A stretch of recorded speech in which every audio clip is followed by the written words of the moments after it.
बड़ा सुंदर दिन, बड़ा अनोखा दिन, और आप सबके दर्शन करके मैं भाव विभोर हूँ।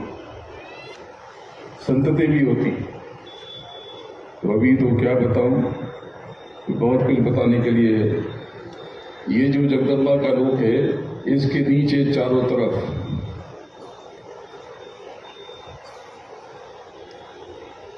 योगिनियों का रूप है, योग योगिनियां। लेकिन लोग योगिनियों का ही कहा जाता है क्योंकि बोलबाला जो है वहां पर स्त्री तत्व का है, योग का लोक नहीं है। दोनों हैं दोनों, लेकिन जो सत्ता है वो योगिनियों की है। ये 64 लोग हैं, 64 योगिनियां, ये इनकी परिक्रमा करती है। किसकी? जगदम्बा की। ये सब अपने काम में क्रियाशील है, गतिशील है, और सब जगदम्बा का काम कर रहे हैं। तो आपको तो ये भेद पता नहीं। जब आप ऊपर चढ़ते हो तो आगे रिद्धियां सिद्धियां आपकी तरफ बढ़ती हैं, और जब इनको प्रणाम करके आगे बढ़ते हो, उसके पहले इधर बड़ा रहस्यमय लोक सती का लोग, इनसे भी अद्भुत है, इनके लोग से भी, लेकिन इसके बारे में भी कुछ नहीं बताऊंगा। ये निचला निजाम पूरा जगदम्बा के हाथ में है। सती क्या करती है अभी आगे बताऊंगा। आगे बहुत बड़ा पर्दा, पारदर्शी पर्दा, और यहीं पर लिंग सृष्टि छूट जाती है। इसके परे तो देवी देवताओं ब्रह्मा विष्णु महेश को भी नहीं पता, क्योंकि इन्होंने अपने पिता को भी नहीं जाना। मां से सुना जरूर है, जैसे आपने गुरुओं से, सदगुरु से सुना, गुरु महाराज से सुना कि आपका मालिक ऊपर सचखंड में बैठा है, ऊपर वो रामी, उसकी बहुत से विस्तार है, लेकिन आपने देखा नहीं। इसी प्रकार से ब्रह्मा विष्णु महेश से सुना तो है माता से कि उनके पिता हैं, कि उनका रूप स्वरूप बिल्कुल विलक्षण ज्योति की तरह है, लेकिन वो अपने पिता को जानते नहीं है। वो अपने पिता को जानते नहीं, और नीचे देवी होता तो उनको काल पुरुष का परिचय भी नहीं। इसलिए तो जिन्होंने नीचे स्वर्ग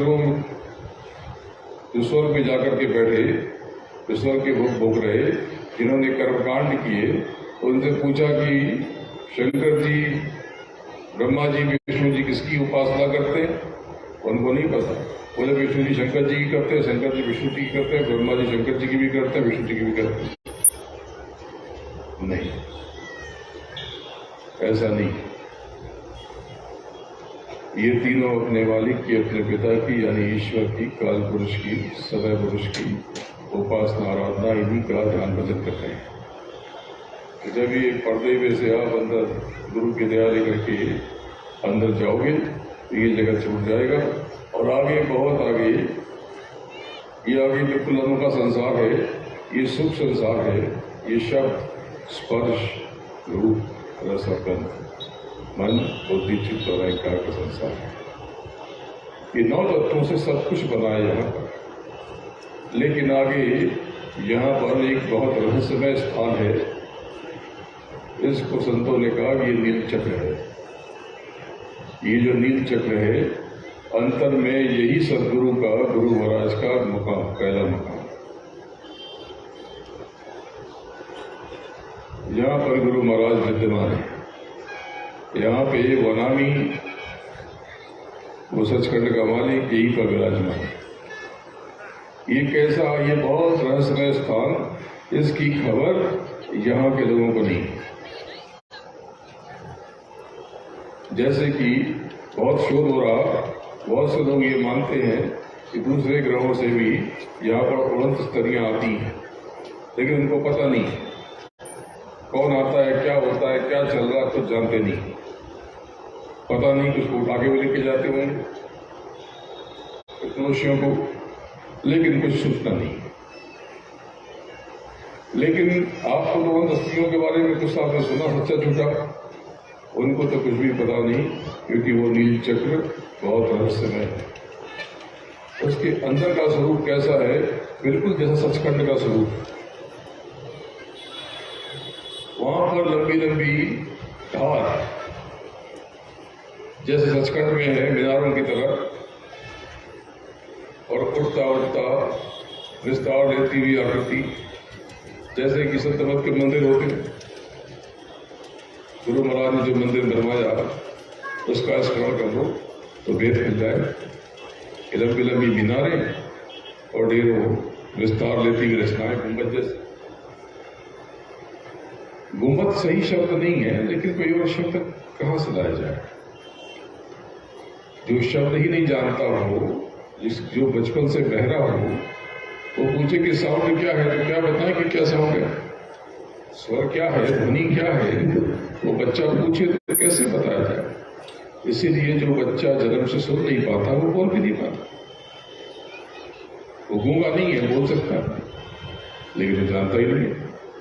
इसी प्रकार से तो फिर भी एक बात समझ लो कि गुरु महाराज हमेशा आपके लिए ही, केवल यही गुरु है, केवल यही गुरु। और मैं तो कुछ नहीं, मैं तो आपका सेवक, आपका काम करने आया इनके आदेश निर्देश पर। नहीं तो मुझे आपसे कुछ भी नहीं चाहिए, आपसे कुछ लेने नहीं आया, केवल लेने आया। मूल बात समझ लो, बिना गुरु की गति नहीं है, बिना गुरु की गति नहीं है। ये नील चक्र के ऊपर यहां पर जब आते हो तो आगे बढ़ते हो शब्द की दो धार, नीचे आपको घंटी जैसी आवाज बहुत सुनाई पड़ती है। जब आप कान बंद करके बैठते हो तो जो झंझनाहट सुनाई पड़ती है, ये महापुरुषों ने आपके घरों में घंटी रख दी, छोटी घंटी, इसको जोर से बजाओ। जब सन्नाटे में आप घर में रात में बैठते हो तो आपको यही आवाज सुनाई देती, यही सुना।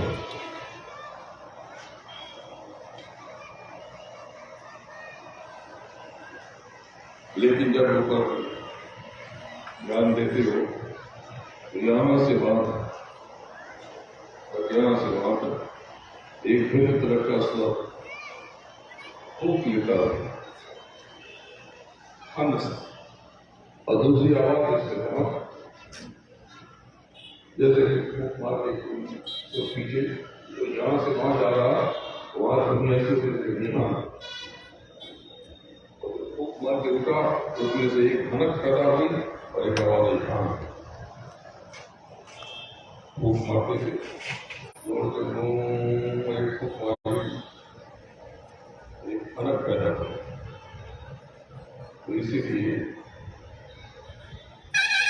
ये देश जहाँ की मालिक कहे उनको निरंतर कहा गया, या निरंतर कहा गया, या अलग निरंतर कहा गया।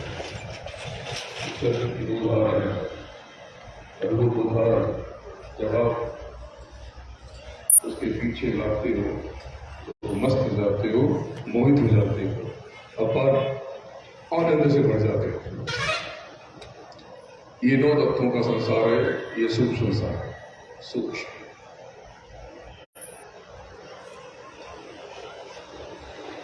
जो ये स्वर प्रस्फुटित हो रहा, जब यहां तक पहुंचोगे, ये जहां से पैदा हो रहा, ये नौबत खाना है, नौबत खाना। और इसके बहुत ऊपर अनोखा संसार है। ये नौबत खाना उस संसार का सिंहद्वार है, उस संसार का नाम है सहस्त्र। ऐसा अनोखा खूबसूरत संसार, ऐसा लोक कि आपने न कभी सोचा न कभी जाना। ऐसी अनोखी छटा जिसकी कोई व्याख्या नहीं, उसमें धीरे से लहर उठती है। अब लहर तो हिलती है, लेकिन इसमें स्थिरता है। और ये जैसे कमल दल, कमल दल सही शब्द नहीं है, लेकिन इससे अच्छा शब्द भी नहीं। और विस्तार लेता हो, नीचे जो जगदम्बा के लोक में जो कमल दल है वो नीचे की तरफ है, लेकिन ये जो कमल दल है, ये ऐसे एक एक कमल दल खुद में एक लोक है।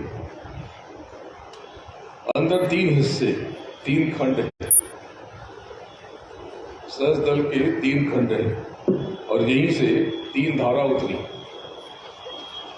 रजोगुण, तमोगुण, सतोगुण। और ये तीनों में बहुत प्रकाश, बहुत नूर, बहुत नूर,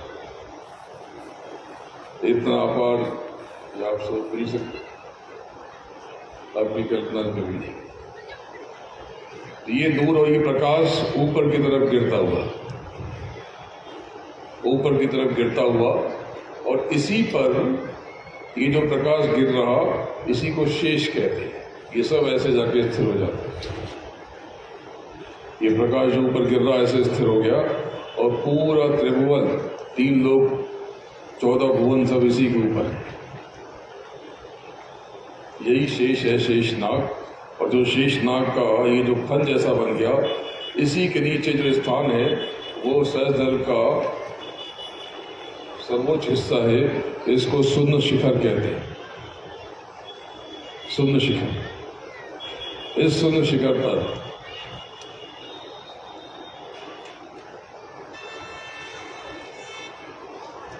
सबसे छोटे पुत्र यानी यहाँ के धनी यानी ईश्वर विराजमान है।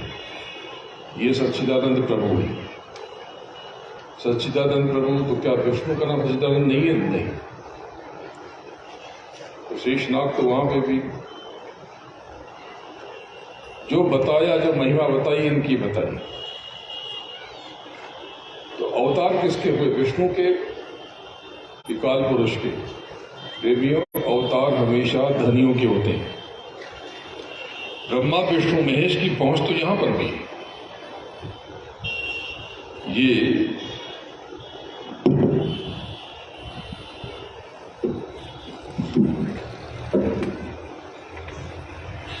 ये जो लिंग शरीर है, लिंग जगत के लोग यहां आ सकते हैं। आप यहां पे थोड़ा सा धूप कर दो और आह्वान करो ब्रह्मा का, विष्णु का, महेश का, जगदम्बा का, अभी आ जाएंगे। क्योंकि ये जो सुगंध है यही भोजन है। तो जो सुगंध कर दी जाए और किसी का नाम न लिया जाए तो वो कहां जाती है? उसको कौन खाता है? उसको प्रेत खाते हैं। तो प्रेत कौन सी योनि हुई? ये भी लिंग शरीर का ही हिस्सा, पारदर्शी शरीर है, लेकिन ये सबसे छोटी इकाई है। ये अच्छी देह नहीं है। ये बहुत तकलीफ में रहते हैं। ये प्रेत योनि, ये अस्थायी देह है। जब देह से सुरत निकलती है तो निकलने के साथ में एक झिलमिल अस्थायी देह में वो चली जाती है। ये जो देह है इसको प्रेत कहते हैं। अमूमन ये बहुत थोड़े समय के लिए होती है, लेकिन कभी कभी कर्मानुसार इसको भोगना पड़ता है और ये स्थायी देह से अस्थायी देह में बहुत लंबे समय तक इसको रहना पड़ता है। अगर आपकी हाथों से कोई प्रेत योनि में चला गया तो आपको भी प्रेत योनि में जाना पड़ेगा। जो प्रेत की उपासना करते हैं वो प्रेत बन जाते हैं। जो पिशाच की उपासना करते हैं वो पिशाच बन जाते हैं। बहुत सी पिशाचनी सिद्ध करते हैं जो बता देती है कल क्या हुआ था। तो ये बहुत अच्छी साधना नहीं है। ये सब पिशाच बन जाएंगे जो उपासना करने वाले। इनको देखो तो देख के शांति नहीं मिलेगी आपको। जो पिशाचनी सिद्ध कर लेते हैं उनको देख के अजीब लगेगा, अच्छा नहीं लगेगा, शांति नहीं मिलेगी। जो शांति इन ऊपर के धनियों को, उनकी उपासना करने वालों को या मालिक की उपासना करने वालों को देखकर ही शांति मिलती है। जब देह अस्थायी देह से आप दूसरी देह में जाते हो, कर्मानुसार जो भी देह मिलती है, तो ये पितृ होना कहते हैं। लोग कहते हैं कि पितृ हो गए। जो श्राद्ध पक्ष में श्राद्ध करते हैं, बोले ये प्रेत और ये पितृ तो प्रेत का भेद यही है कि जो अस्थायी देह में जब तक सूरत रहती है वो प्रेत योनि में रहती है, और जब उसके बाद जो देह पहन लेती है कर्मानुसार वो पितृ हो जाती है। लेकिन प्रभु तब भी प्राप्त नहीं होगा। प्रभु मरने से नहीं मिलता, प्रभु जीने से मिलता है। यानी मरने के बाद भगवान नहीं मिलता, प्रभु हमेशा जीते जी ही मिलता है। इसलिए प्रेमियों अभी भी कुछ नहीं बिगड़ा। आज ये नए साल का ये प्रतिपदा तिथि, ये शैलपुत्री की तिथि, इसमें आप संकल्प लेकर के जाओ कि हम नियमित रूप से दान की कमाई करेंगे और मालिक को जीते जी अनुभव करेंगे, और उनके लोक में, राधा स्वामी के लोक में जीते जी हम प्रवेश करेंगे। इसके लिए प्रेमियों आपको जगत में निर्लिप्त होकर रहना पड़ेगा और नाम की कमाई नियम से। गुरु महाराज ने आपको बताया कि 24 घंटे में 23 घंटा आप अपना काम करो, सांसारिक काम करो, लेकिन 1 घंटा कम से कम नाम की कमाई में दे दो। लेकिन तब से लेकर के अब तक में समय बहुत बीत चुका और आपके पास समय बहुत ज़्यादा खत्म हो चुका, यानी आपने व्यर्थ कर दिया। तो प्रेमियों अब आदेश बदल गया। अब 24 घंटे में 21.5 घंटे आप अपना काम करो, दुकान का काम करो, खेती का काम करो, दफ्तर का काम करो, परिवार का काम करो, जो भी करना है वो 21.5 घंटे में आप आराम करो, विश्राम करो, काम करो, जो करना है करो। लेकिन 2.5 घंटे आप नियमित रूप से दान की कमाई में दे दो। प्रेमियों मैं आपको वचन देता हूं, अगर आपने नियमित रूप से 2.5 घंटे का ये अभ्यास कर लिया तो मैं कुछ दिन में ही आपको बहुत कुछ अनुभव करा दूंगा। ये मेरा वचन है, ये मेरा वचन है। और प्रेमियों अगर आपने नियमित रूप से 2.5 घंटे नाम की कमाई में, साधन भजन में दे दिया तो आपके लौकिक कष्टों की जिम्मेदारी भी मेरी है। आपको कोई भी कष्ट होगा उसके लिए मैं जिम्मेदार हूं। आपको कोई भी कष्ट होगा, पीड़ा होगी, उसके लिए मैं जिम्मेदार हूं। लेकिन इसके लिए आपको नियमित रूप से छक करके, लग करके 2.5 घंटे कम से भले 1 बार में या 2 बार में, और पूरी तरह से डूब करके संसार में निर्लिप्त रह करके, संसार में निर्लिप्त रह करके जो होता है उसे होने दो। दोनों आंखों के मध्य आप बैठ करके मालिक को उनका सुमिरन करो और स्वयं में एक दिव्य आलोक को महसूस करो। आपके भीतर 12 सूर्यों का प्रकाश है। उस आलोक को, उस रोशनी को महसूस करो। दोनों आंखों के बीच से दिव्य प्रकाश निकल रहा। दोनों आंख बंद करके ये आप महसूस करने की कोशिश करो, इसका अनुभव करो और उस मालिक में सदगुरु को निहारो, गुरु महाराज को, उनकी छवि को, मोहक छवि को, और उनके चरणों में लीन विलीन होकर के आगे की तरफ चल दो। क्या सुनाई पड़ रहा उसको सुनो। जिनको नाम का दान मिला वो उस ध्वनि को, उस धुन को जो उनको बताई गई वो सुनने की कोशिश करे। जिनको नाम का दान नहीं मिला वो सदगुरु की, गुरु महाराज की वाणी को सुनने की कोशिश करे, वही से उनको दिशा निर्देश मिल जाएगा। जो पुराने लोग हैं उनको मालूम है कि नाम का दान क्या, लेकिन जो नए बच्चे हैं, जो बाद में पैदा हुए, जो 7, 8, 9 साल के हैं, जिनको नाम का दान नहीं मिला, प्रेमियों आज से उनके लिए नाम है जय गुरुदेव, जय गुरुदेव। देखो सुमिरन करते हो आप तो कैसे करते हो? सुमिरन करने के लिए आप एक माला लेते हो,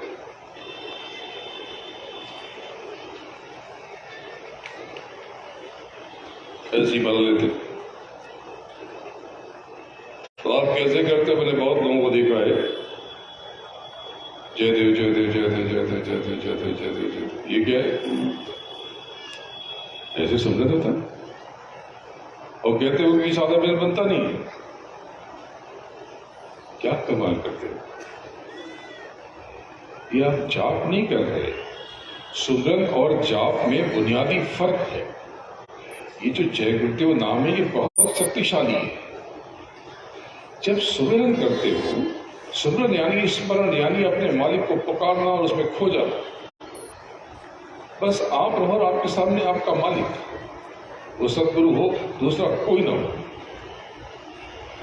ऐसे सुमिरन करो कि आप उसी में सिमट जाओ, लिपट जाओ, समा जाओ उसके चरणों पे। खत्म होगी का पूरी कहानी खत्म।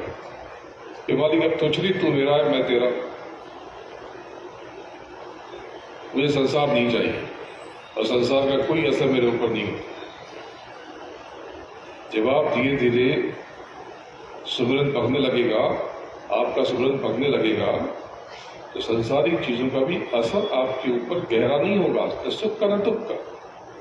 सुख भी हो गया तो ठीक है, कौन सी खास बात है, दुख हो गया तो ठीक है, कोई बात नहीं।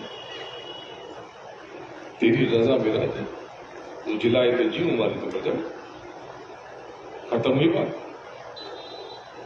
अरे भाई, आप सबको बहुत कष्ट है, लेकिन कष्ट किस बात का है? जैसे है कि मैं यहां पर आया,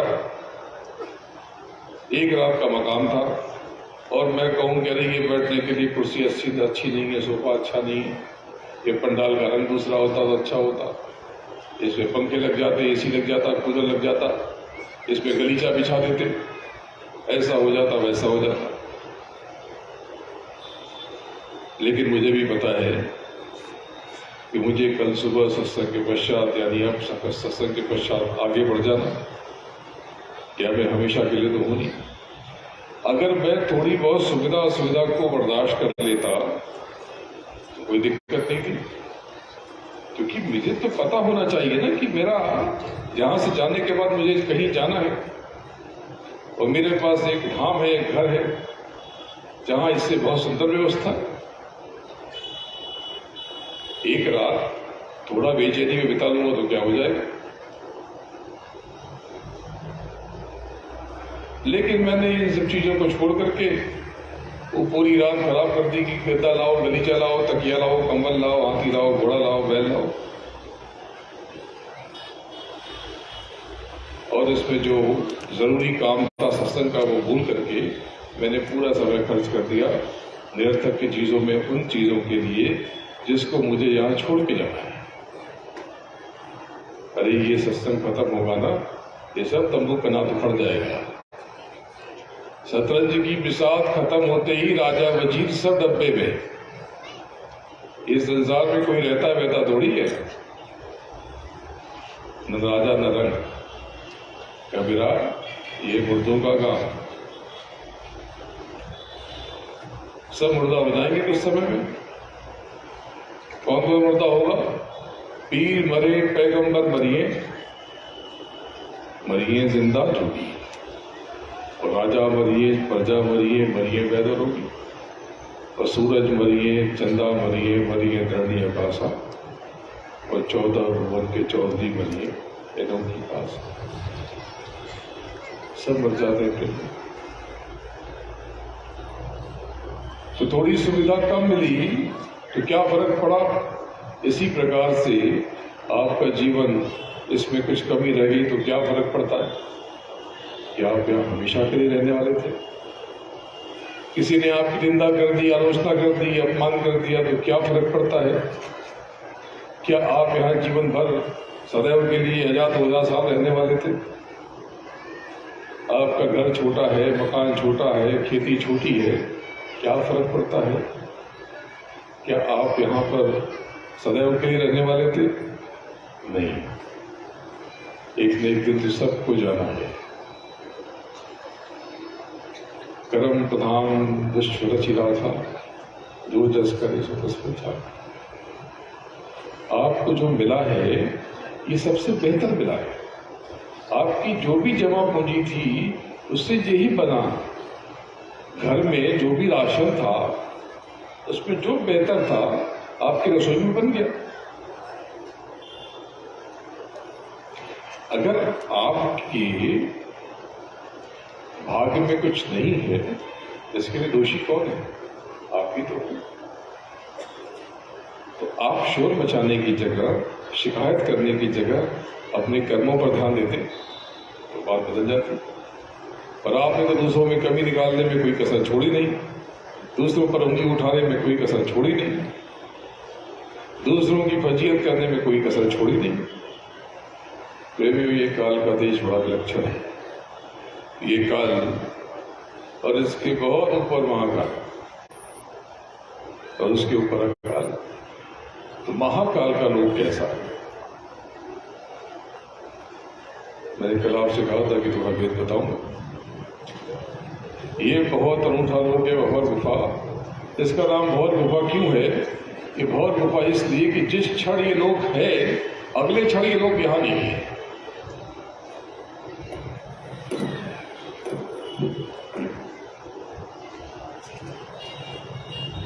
इसको भंवर गुफा भी कहते हैं, इसी को हिंडोला लोग भी कहते हैं।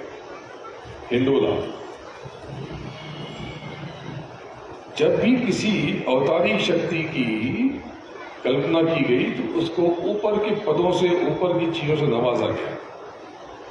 इसलिए जब ब्रह्म श्री कृष्ण की छवि बनाई गई तो उनके ऊपर के आसन पर बिठाए गए। वो जो सहस्रदल के ऊपर त्रिकुटी, उसके ऊपर 10वां द्वार और उसके ऊपर महासमय का जो स्थान है, जिसको आप और गुफा कहते हो, ये दरअसल किसी हिंडोले की तरह है। ये बस ऐसे गतिमान है और इतनी ज्यादा गति है इसमें, इस समय में कोई गति नहीं है, इससे बहुत ज्यादा गति इनमें। ये देखो बस इसी तरह से चलायमान है। इसीलिए इस लोक को भंवर गुफा कहते हैं। और खाली ऐसे नहीं, ये घूमता हुआ है।